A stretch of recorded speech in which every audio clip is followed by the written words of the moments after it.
We all have a dream. Paul's dream was to explore East Africa.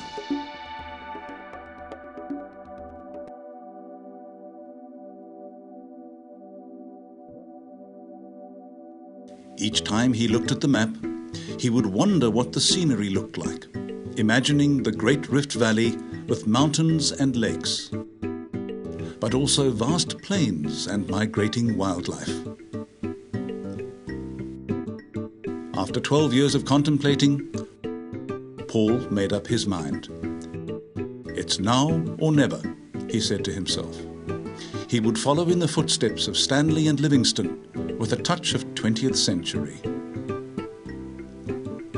Wanting to add something meaningful to the adventure, his plan was also to pioneer the use of email among African scientists to improve their access to communication. And Petra couldn't resist the opportunity to join him.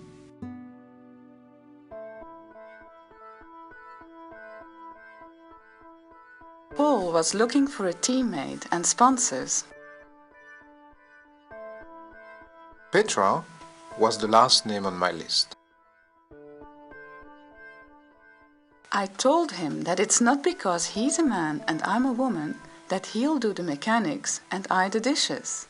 Just so that he knows that it'll be 50-50. When I first met Petra, she didn't look like an explorer. High heels, lipstick, and a fur. I thought to myself, man, what are you getting yourself into? I had never camped a single day in my life, let alone drive a 4x4 on serious off-road. I didn't even plan to travel through Africa in the first place, but then again, he had a 4x4 and knew all about mechanics.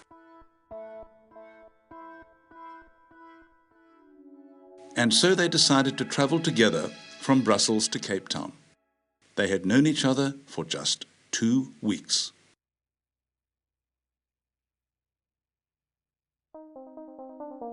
Let me introduce myself. I am the other half of the expedition.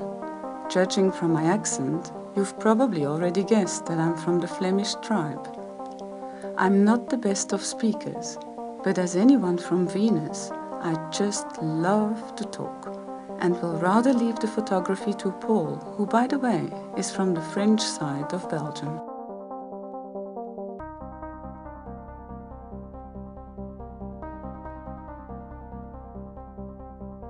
A simple action can steer your life in totally unexpected directions. Mid-December 1993, when I returned to the office, there was a note on my desk. It said, "A certain Paul Goddard called regarding Africa. Referred to you by Andre. Please return call." I had no idea of who or what it was about, but I returned the call that would change my life forever. Paul had started planning his overland expedition, and he was looking for a teammate and sponsors. Only much later would I find out that my name was the very last on a long list of 420 people, all friends of a friend of a friend. Curiosity killed the cat, and I suggested we meet the next day. 2 weeks later, after several meetings and brutally honest discussions, we decided to go for it. An overland IT expedition from Brussels to Cape Town. I had hardly ever seen a laptop from nearby, didn't have the slightest clue about the internet, had never touched a 4x4, let alone camped in the wilderness. Ignorance is bliss. And of course, we did not have the money to finance our dream expedition. Who would? It just shows that if you're totally focused on what you want to achieve and you work your butts off like we did, you will succeed. We got the whole expedition sponsored, even though everybody was convinced this would be quite impossible. For me, the most difficult part was not getting a full IT training. The real challenge was to recreate a comfort zone with basics that we tend to take for granted. How can you invent a new lifestyle if you can only remotely imagine what it will be like and foresee the unforeseeable with regards to breakdowns and medical emergencies? But the greatest challenge of all was to establish the rules of the game with someone I didn't know. One thing, however, was for sure: quitting was not an option.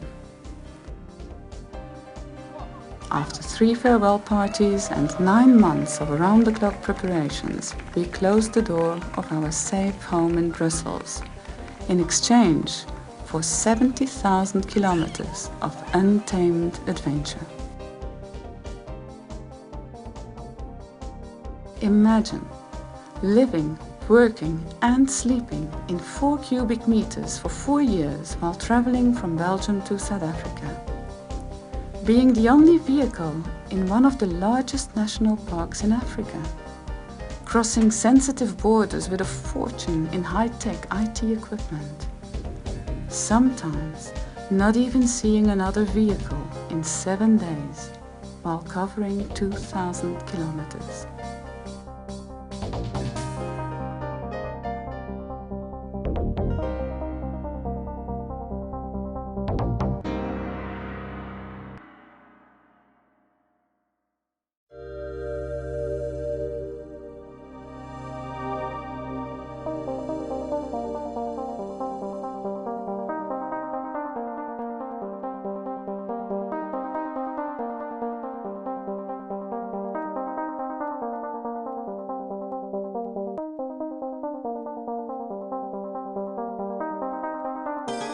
We left the European continent as we crossed the Galata Bridge over the mighty Bosphorus and entered Asia.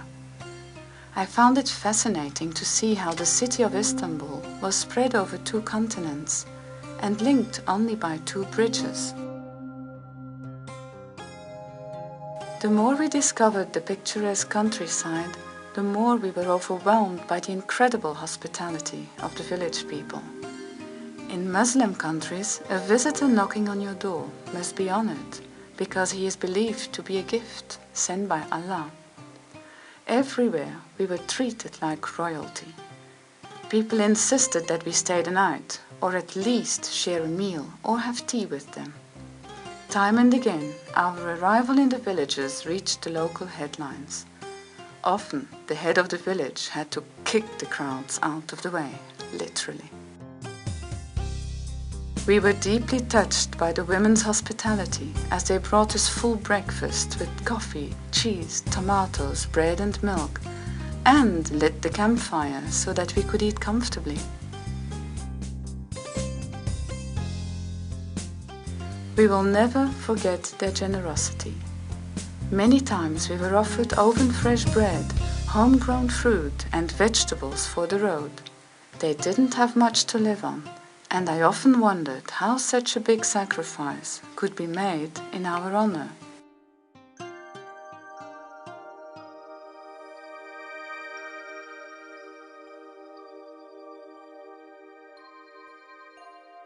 Abruptly, the scenery changed to a fairy tale landscape of chimneys. When the passages between the rocks became too narrow for the Land Rover, in order to explore, we walked. The whole area is built out of tuft, a very soft type of stone. It disintegrates under your hands and feet as you try to climb a rock face. Thanks to the erosion of these soft rocks, many secret hideaways were being revealed. They were built centuries ago to protect Christians from the Muslim enemy. It is so amazing how entire villages were hewn out of the rocks, sometimes going down as deep as 10 stories. Ventilation channels provided air to people and their livestock. Kilometer-long tunnels interconnected many of these villages, creating a secret underground network.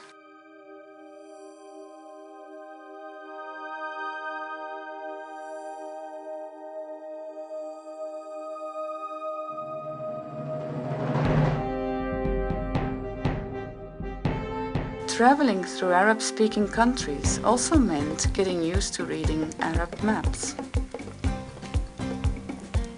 In Kal al-Host, our 4-ton Land Rover had a hard time climbing the steep road to the Crac de Chevalier. It was built by crusaders around 1150 over a period of 100 years. This impressive fortress was home to hundreds of horses and more than 4,000 warriors, Muslim or Catholic, depending on who ruled at the time. Little by little, the landscape turned into stone desert, home to the many Bedouin. I really admire these people for their survival skills in this merciless environment. Rainfall is extremely rare, and it's not uncommon for 2 or 3 years to go by without a drop of rain. I still can't believe that we managed to get stuck in the only 50 square meters of mud for 6 hours and dragged every helping tractor with us into the mud.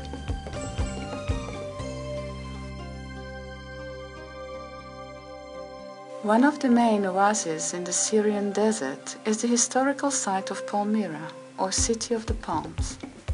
Around the year 270, the fierce Queen Zenobia reigned here.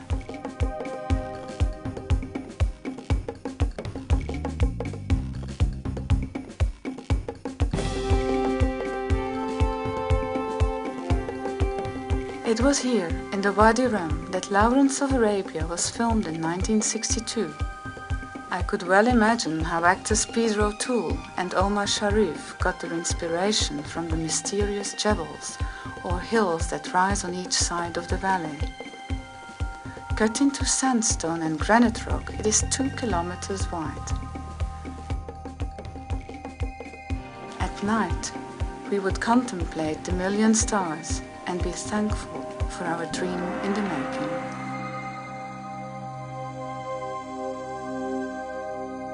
Did you know that the Dead Sea is the lowest land point on Earth at 418 meters below sea level? And that its salinity is 9 times greater than the average ocean? No wonder there are no fish, and that you can read a book floating on your tummy. Petra in Arab is pronounced Petra. Not exactly flattering if you think of how close it sounds to the word betterave, the French word for beetroot. But my name opened many doors. We received a free visa for Jordan, were invited to stay several nights in the very best hotels, had a free entry in the city of Petra, and received plenty of supplies for the road. I was spoiled rotten, and so was Paul. I'm telling you, Petra is a great name.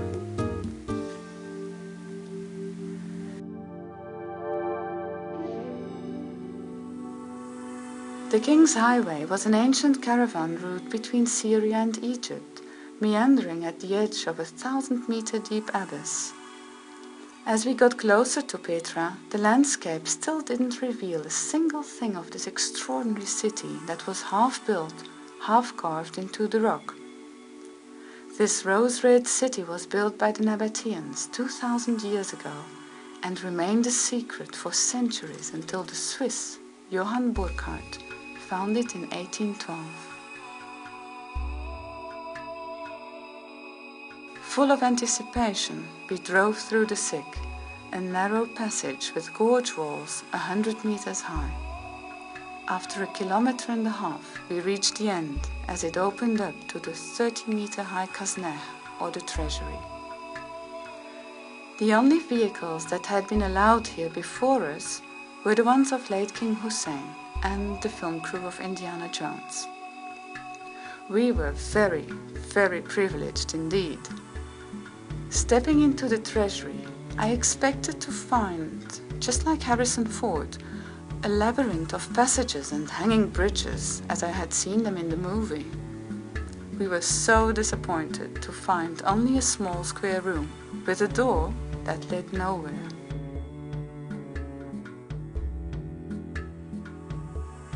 Once, hundreds of houses and temples and around 500 royal tombs composed this former capital. They were elaborately sculpted from soft sandstone.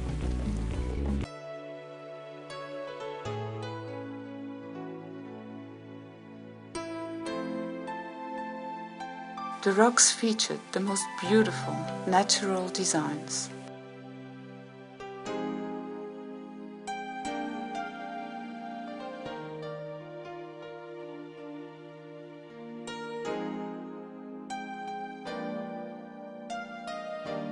Petra flourished for over 400 years around the 1st century BC. At that time, it counted 30,000 inhabitants. They levied tolls on the trade caravans for safe passage.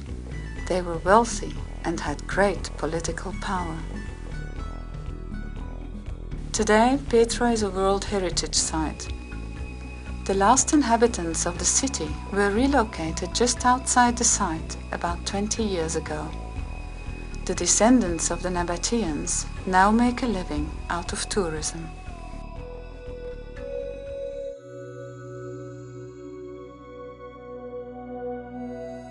On our 5th day in Petra, we heard that the Alps in France were running out of snow for the ski season. Imagine our amazement when the city of Petra got a white coat. The last thing I expected during this expedition was snow.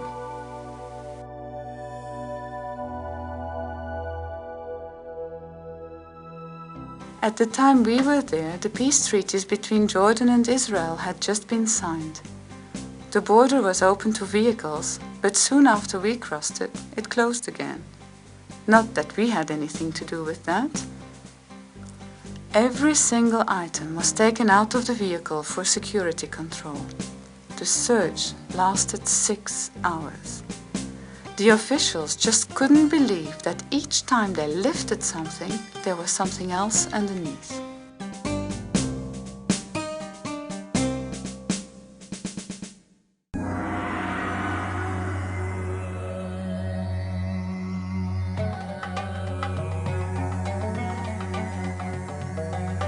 Our dream was to reach the African continent entirely by land via the Middle East and experience a transition from one scene and culture to another. Just like Istanbul, Egypt is spread over 2 continents. The tunnel under the Suez Canal connects the Sinai Peninsula on the Asian side with Africa on the other.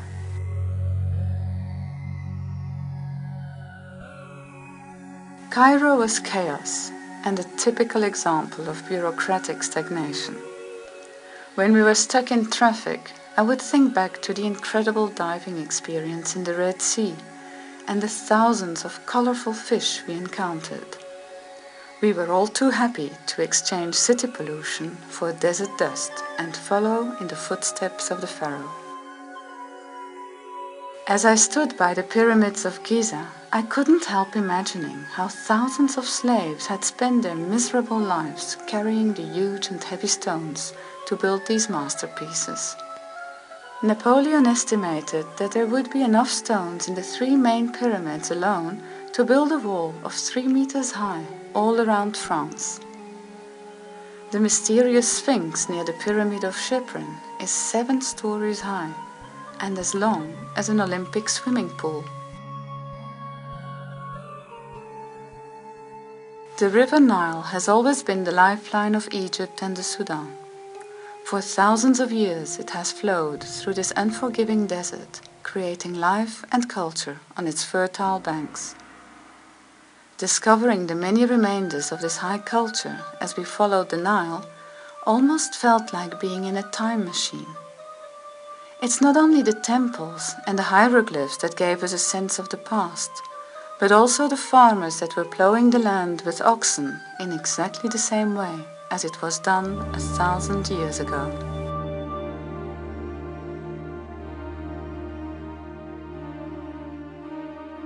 The Nile continued the lazy S through stone desert. We stumbled upon the small yet beautiful pyramids of the kingdom of Meroe. We were in the absolute middle of nowhere and couldn't believe our eyes when we saw a group of vendors. When I asked if they received many visitors, the answer was, "Oh yes, plenty. The last time was only 6 months ago."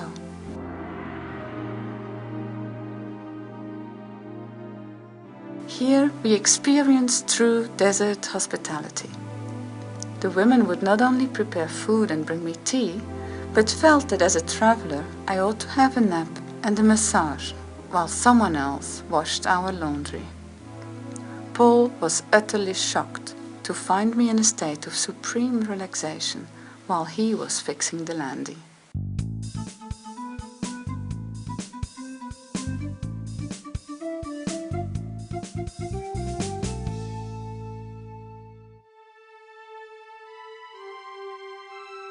We were 4 months on the road when we received the sad news that Paul's dad had passed away.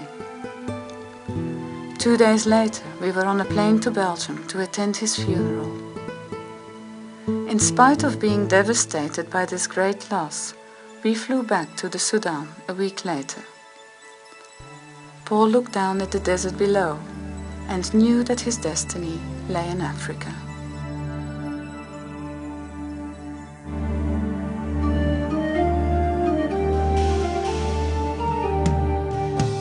What if you don't know how to get your focus right? I mean, when you're taking a picture? We were in the Nubian desert when Paul asked me to take a picture of a group of women on a hill. He was driving and I had to do it fast. Not being used to his camera, I missed the shot. Paul was furious, and as a response to his unfair reaction, I wanted to throw his camera out of the window. Instead, I grabbed his jar of marmalade and threw that one out. To my disappointment, he hadn't noticed, so I told him. Beyond himself, he braked like a maniac and screamed hysterically when I refused to go and get it. Totally upset, I slammed my fist into the windscreen. When I saw cracks spreading to all sides, I thought I'd better go and fetch the marmalade.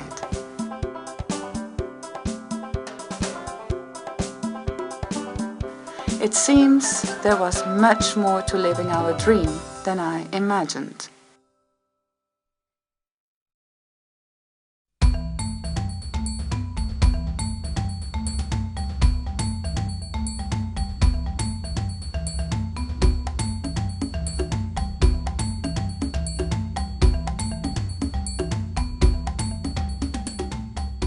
How is the road?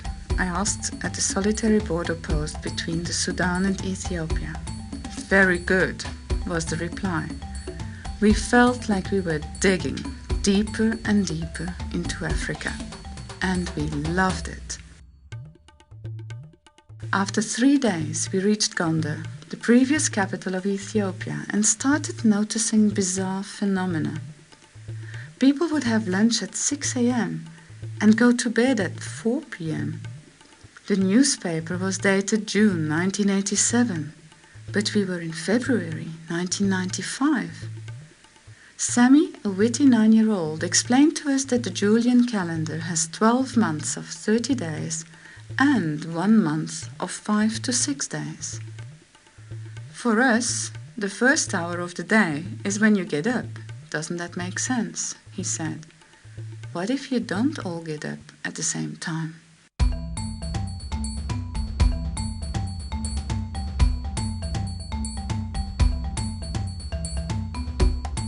We made a detour to Eritrea before continuing south. Asmara, the capital, came as a total surprise. the Fiat Unos, the espressos, the gelati or ice cream, and the fact that most Eritreans speak Italian are all reminders of the Italian colonization. Quite unsettling, I must say. After 30 years of war for independence against Ethiopia, Eritrea's dream was to rebuild the country. "Sister, how do you like my country?" was a question often heard. Or people would interrupt a wedding and invite us to celebrate with them. It was a great honor to be hand-fed by the chief of the village, who picked the very best pieces of meat for me.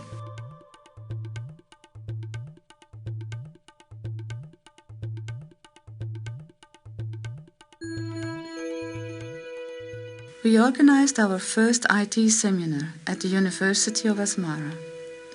Everybody, even the government, was really keen to be part of our project. Paul would do the local internet surveys and training, whereas I organized the seminars and media coverage. All this in just 2 days, and then we would again disappear into the bush.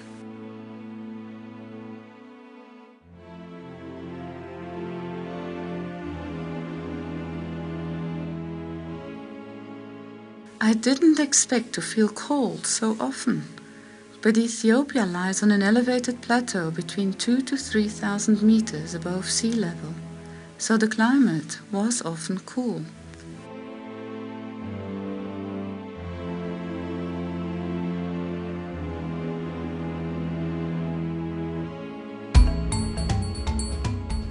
It is here that we encountered the Gelada baboons, endemic to the Simien Mountains. They let us watch them fight or play and groom.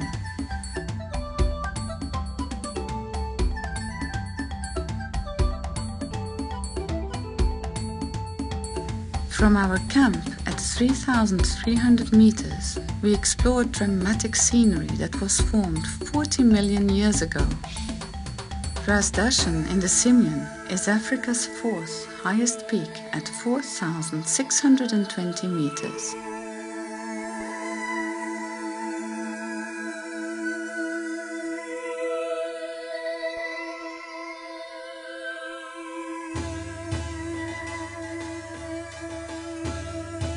There are 83 languages in Ethiopia, but only one word was used when it came to me: you. People would shout, "You! You!" and if they could, they would also pinch me real hard or throw stones at my head. I ended up storing a bunch of stones next to me and walked around with a stick. I never thought I would throw stones at people, but I did, and more than once. At markets, the whole village would follow and surround me, treating me like a wild pig.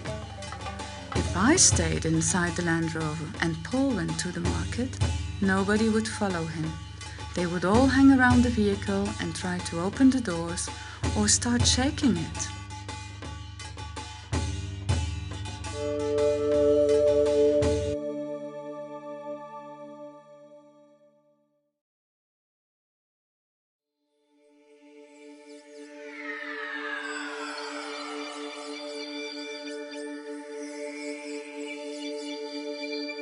The legend says that Lalibela was built with the help of angels.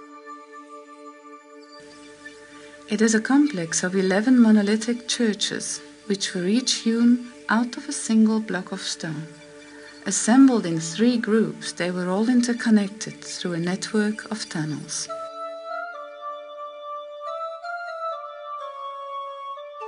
Still today, Lalibela is the religious heart of the country. These Orthodox churches were guarded by colorfully dressed priests. Believe it or not, but under their severe eyes, we had to take off our shoes so that no earthly dust would enter the church. We were very privileged to touch an 800-year-old Bible. In most parts of the world, one would only be able to see this type of treasure through armed glass. Here, the priests continue to use them on a daily basis.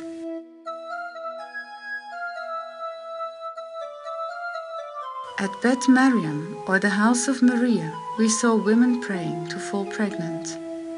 Everywhere, believers embraced the walls, the doors, and even the earth around the church. There were so many people praying that service was conducted outside the church. Monks lived like ascetics in tiny holes in the rock.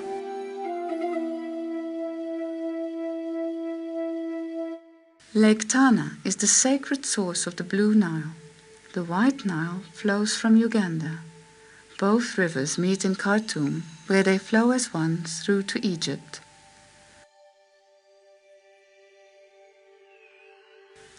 Often, we would think there was nobody around, but somehow there was always somebody that appeared out of nowhere.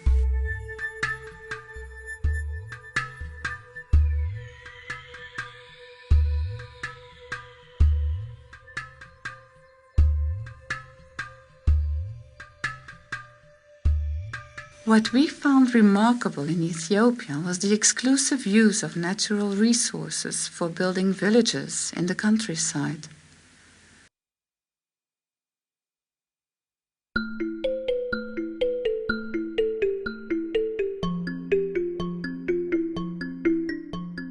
By the way, of the 14 punctures we had during the whole expedition, 11 were in Ethiopia.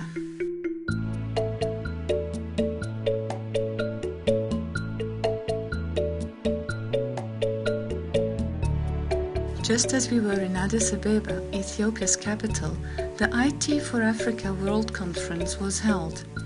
The news spread rapidly about how we promoted the use of email in remote areas, and more organizations wanted us to visit their research centers too.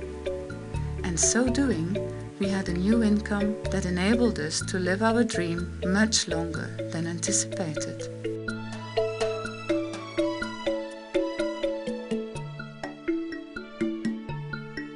So far, we had only known the basic injera.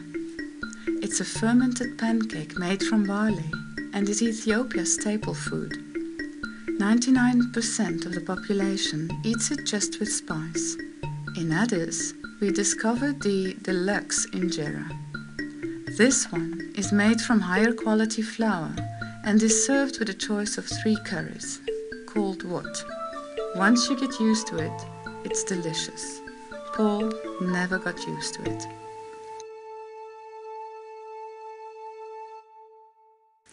Coffee too is served in the traditional way. Here it's the china that makes the difference between basic and fancy. It's called the coffee ceremony. The cherry on the cake, however, was an outing to one of the local nightclubs.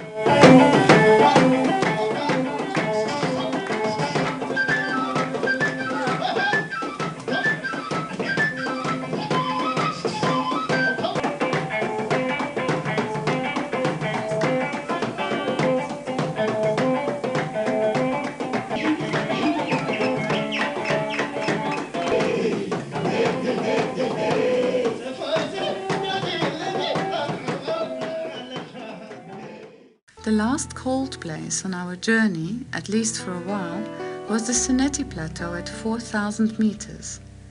It is here that we saw the giant lobelia for the first time.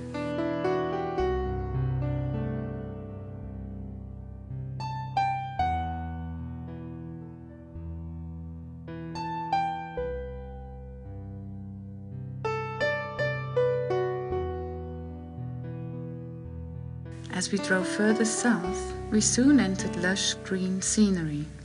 From Shashemene to Arba Minch, one lake appeared after another.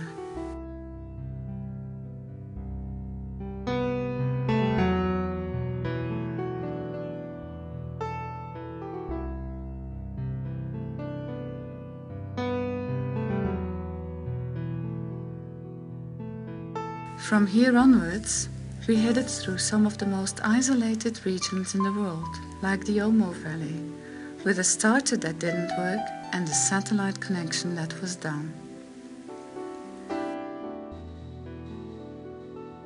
We met the Dasinish, the Karo, and the Hammer tribes.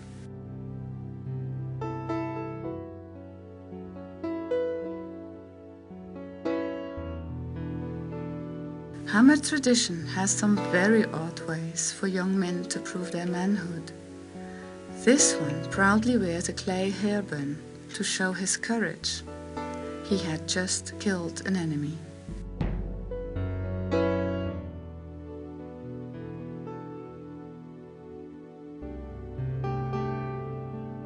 And I must tell you about how we covered 2,000 kilometers in 7 days and didn't see one other vehicle. It was also the last opportunity to buy groceries, which consisted of 4 tiny breads and an onion. Also diesel was unheard of. And then the track slowly disappeared until all we could do was sniff it. Without a track and without a border, we could only guess when we had reached Kenya. This was confirmed after the first vehicles we met made big signs to us. We were driving on the wrong side of the road. From Kenya onwards, right-hand driving was out.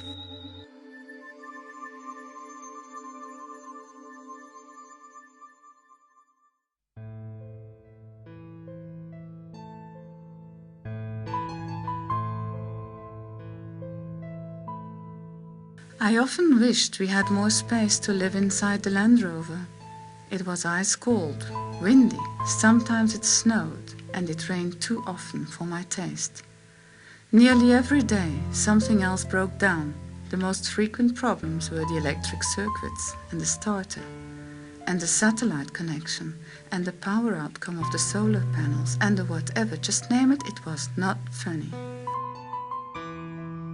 I would say we were a few months on the road when we started getting into a routine. In the beginning we needed 2 hours to set up camp, and now we managed in just half an hour. As a rule, we never searched for a campsite. Most places didn't have one anyway, and our budget didn't accommodate accommodation. But we kept on misjudging our driving time, and somehow the days shortened faster than expected. Too often it was already dark and we still had to find a place to camp. Let's have a look at how we were performing.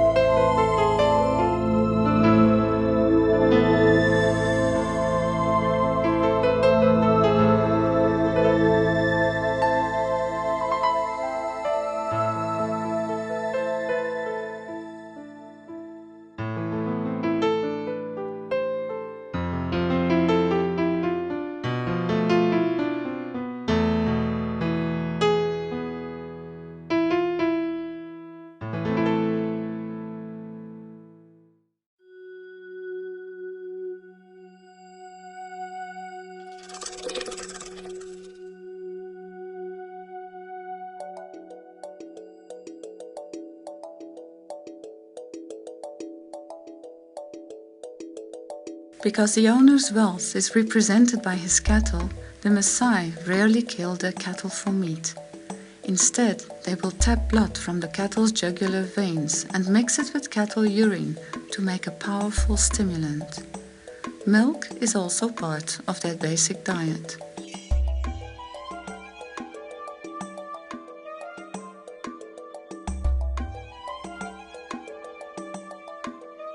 I must admit that visiting all the national parks of Kenya, Uganda and Tanzania was as close as we could get to living our dream.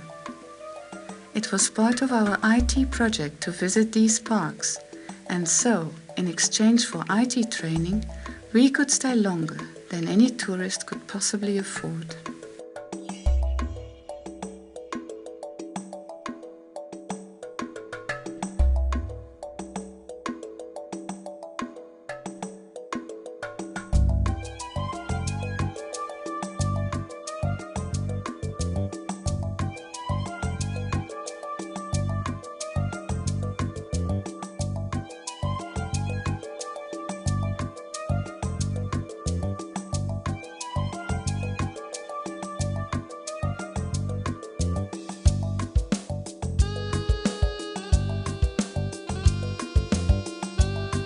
Let me tell you about one of the most extraordinary events we witnessed, the Great Migration.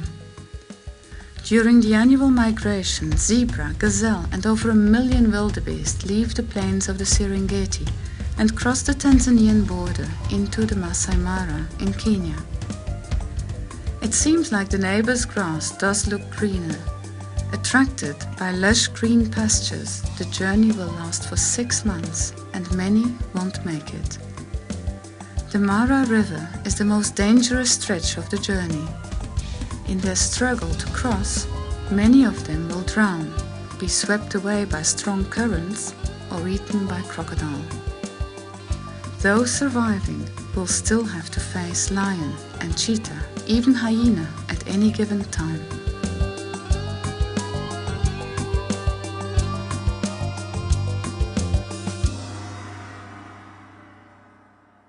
One million lesser flamingos live at Lake Bogoria. When we arrived there in the afternoon, there was a roadblock.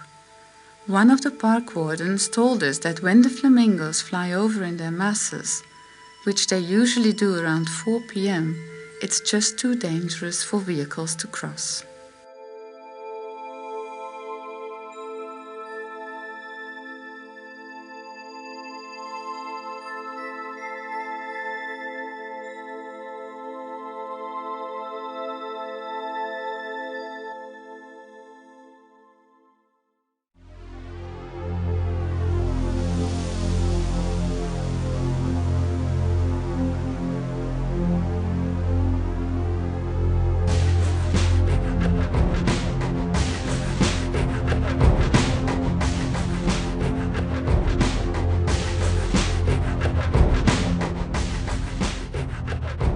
The Rwenzori Mountains National Park covers nearly 100,000 hectares in western Uganda and is home to Africa's third highest peak, Mount Margarita, at 5,109 meters. The glaciers, waterfalls and lakes make it one of Africa's most beautiful alpine areas. The park has many natural habitats for endangered species and a rich and unusual flora. Paul got completely carried away by the incredible biodiversity and took more photographs here than in any other place. He told me that the lichen on the rocks and the trees were at least 1,000 years old. In fact, they only grow at a rate of 1 millimeter per year.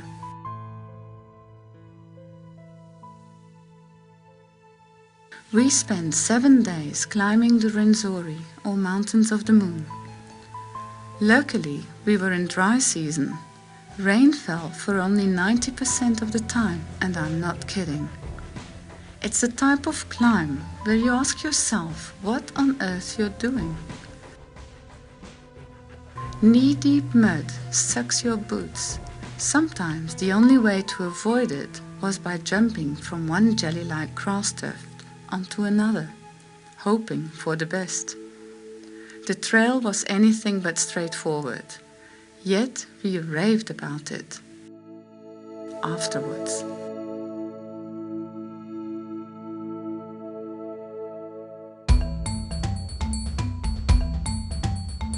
Only 700 mountain gorillas survive today. They all live in the wild. Some of them in the Virunga in the Congo, others in Uganda's Bwindi National Park, near the Rwenzori. We met one of the families after 2 hours of hacking our way through the impenetrable forest. Our guide told us to keep a distance as the gorillas are extremely vulnerable to disease. This, the poaching and the loss of habitat due to forest clearance are the main reasons for their threatened extinction. And what if they charge us? I asked the guide. Just sit still and don't look them in the eyes.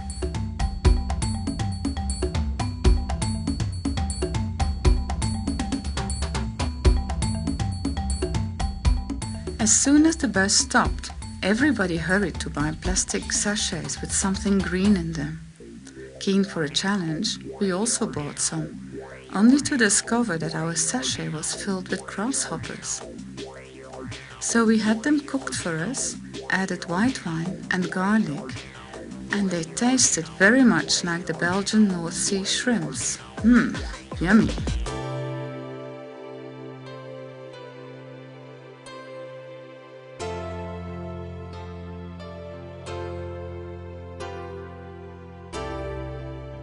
After the Rwenzori, Mount Kenya felt like a piece of cake. It is the highest mountain in Kenya at 5,199 meters and the second highest in Africa. At the base camp, we met another Belgian couple, and together we explored the breathtaking scenery of Mount Kenya.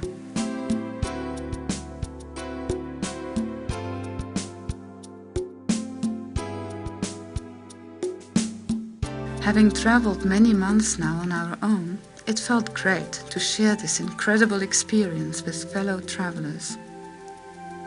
And for me, it was a golden opportunity to speak my home language. Something I never got a chance to, because Paul and I speak French together. High up in the alpine zones, we encountered cheeky little rock hyraxes. Despite their size and appearance, their closest living relative, believe it or not, is the elephant.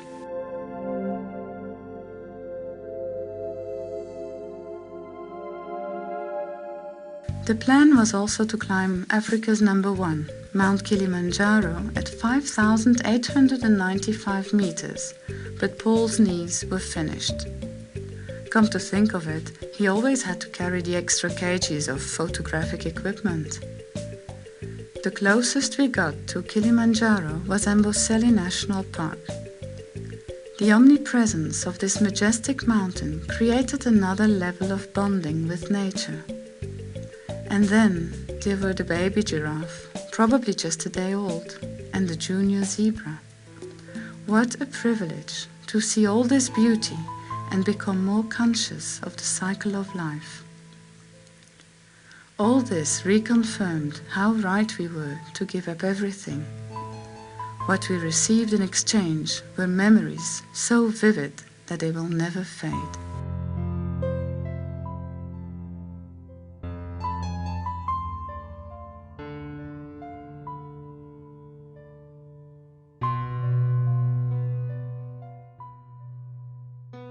So far, the expedition consisted of adventure and IT seminars. Here in Tikka, we started our third challenge, matching a series of photographs taken in 1921 and 1958 by American Professor Shantz. With the help of the elderly village people, we were able to retrace most of the exact positions where the original photographs had been taken. The purpose of this triple series with two 37-year intervals was to document the impact of agriculture on the environment, not only in Kenya, but also in other East African countries. It was also interesting to see how in some places roads had disappeared and huts had been replaced by brick houses. And it was not always easy to get to the right place.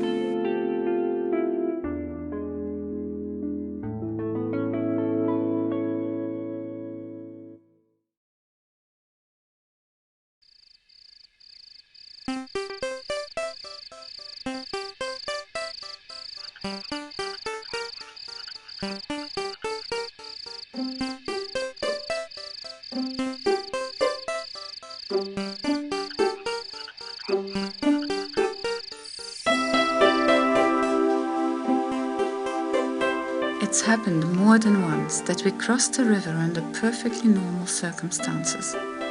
And then it started raining, and by the time we got back to the river, it had doubled in volume.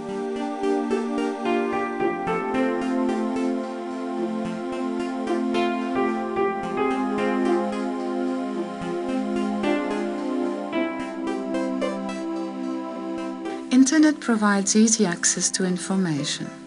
To provide internet is another story, especially when you target Africa's remote areas. Think of it as a camel trophy, but with obstacles like unreliable phone lines or no lines at all if the copper was stolen. More power cuts than there are hours in a day, the rainy season, tracks that look like a wall, and skeleton bridges. With time, one country after another was getting full internet connectivity. It felt good to be part of it.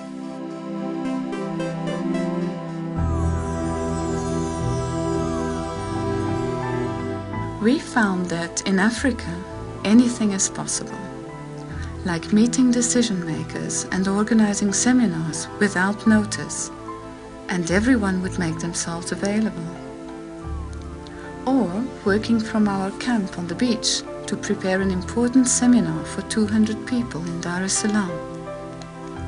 When the crane lifted the landy to put it on the ferry to Zanzibar, my eyes filled with tears. What if they dropped it? Everything I had was in there. Our days on the island consisted of swimming and diving and work in between. We also visited Stone Town with its beautifully carved wooden doors.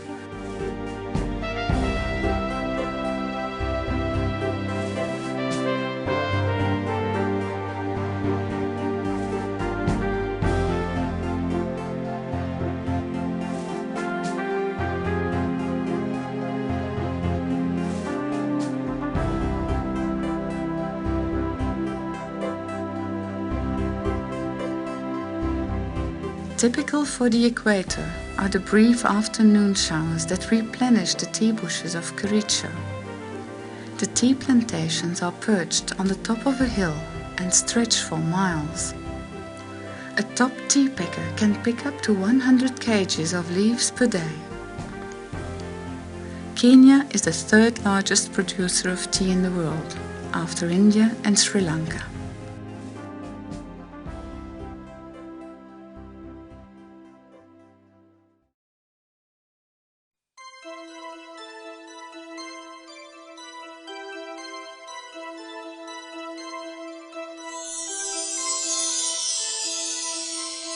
After nearly 2 years on the road and a growing list of scientists to train, we decided to settle in Harare for a while.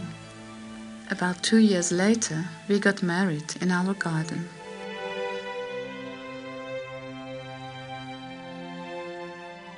During one of our trips from our base in Harare, the landy got involved in an accident and was beyond reasonable repair.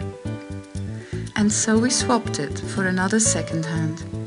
We were terribly sad to say goodbye to our dear companion, but soon realized that this was actually a golden opportunity to re-equip the vehicle based on our 2 years practical experience.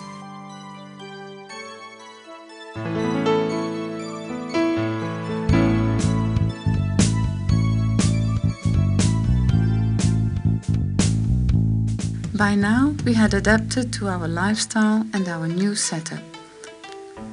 We would travel for a few months in a row, or sometimes just a few weeks, and then get back to our home near Harare. From here, we explored the whole of southern Africa, with a focus, no, not the shattered windscreen, on Zimbabwe, Botswana, and Namibia, until we decided to settle near Cape Town.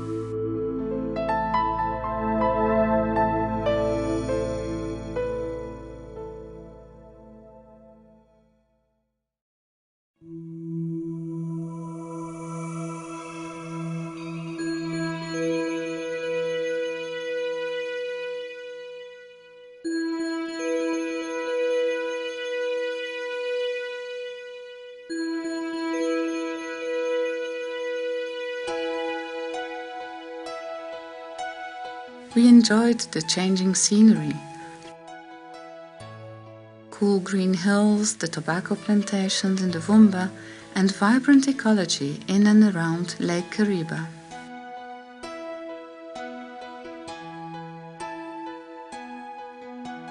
It is here in Matopos that Cecil John Rhodes is buried. It is also home to the white rhino. Matopos comes from Amatobo, meaning bald-headed ones. The rock formations are often referred to as balancing rocks, and we also found quite spectacular ones near Harare.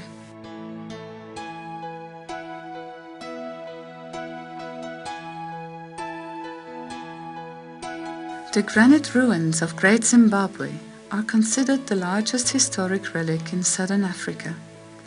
More than 1 million pieces of hand-hewn interlocking stones have remained in place over the centuries without the aid of mortar.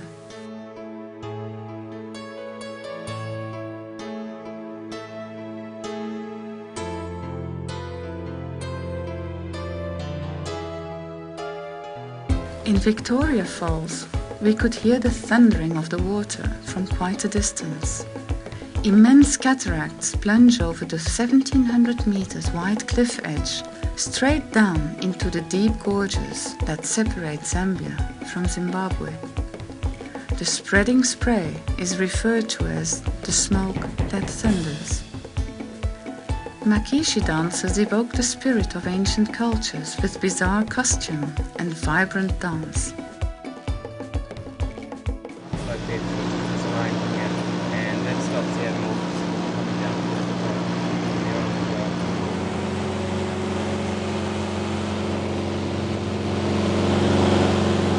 The Okavango is one of the world's largest deltas.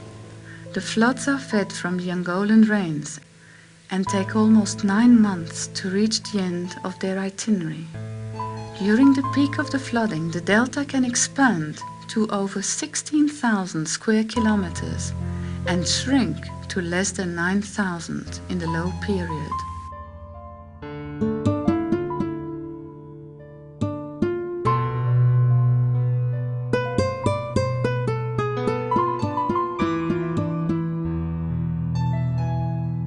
Elephants take regular mud baths to protect their skin from burning, insect bites, and loss of moisture.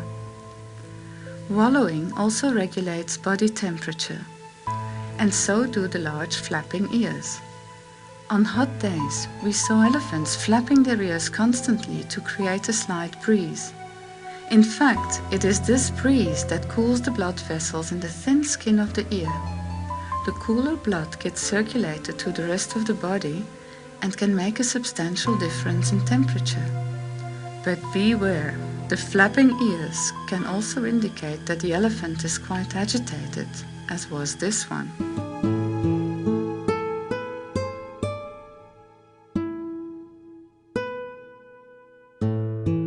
About 2 million years ago, Etosha was an enormous lake fed by the Kunene River. But over time, the river changed its course, and as a result, the lake slowly dried up.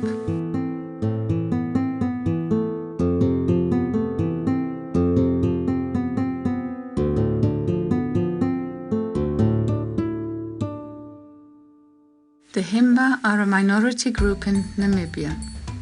They represent less than 1% of the population and are one of the last nomadic people of Africa. The Himba rub their bodies with red ochre and fat to protect themselves from the sun. The women are known for their intricate hairstyles and jewelry. And as in many African tribes, the Himba children too wear a leather talisman around the neck to dispel the attentions of evil spirits.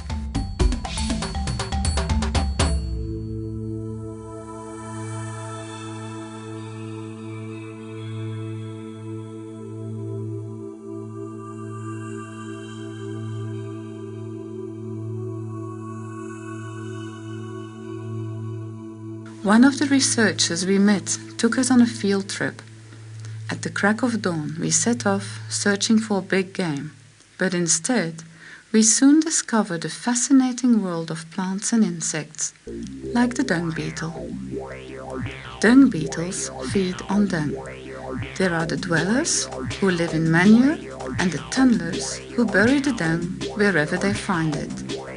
This little fellow is a roller, because he rolls the dung into balls, which are used as a food source or as a brooding chamber.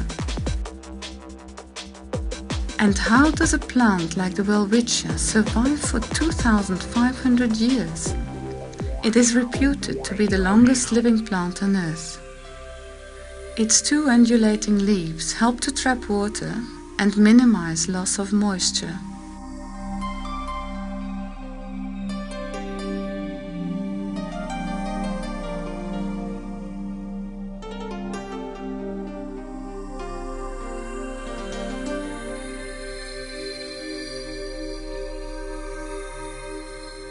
As the day progressed, it became hotter and hotter.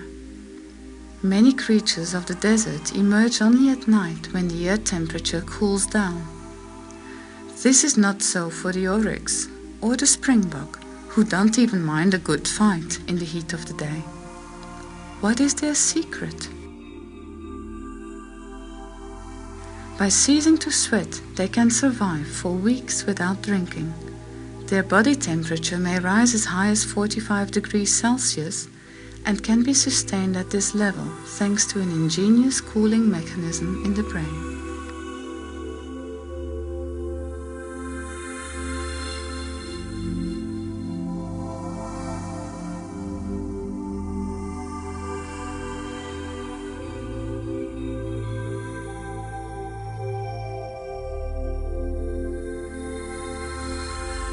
Deep canyons and lunar landscapes took us further south.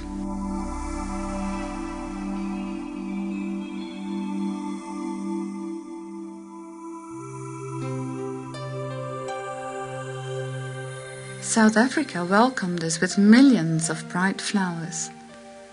With the first rains in winter, the semi-desert of Namakwaland underwent an impressive transformation of floral abundance. The colors were so intense that they hurt my eyes.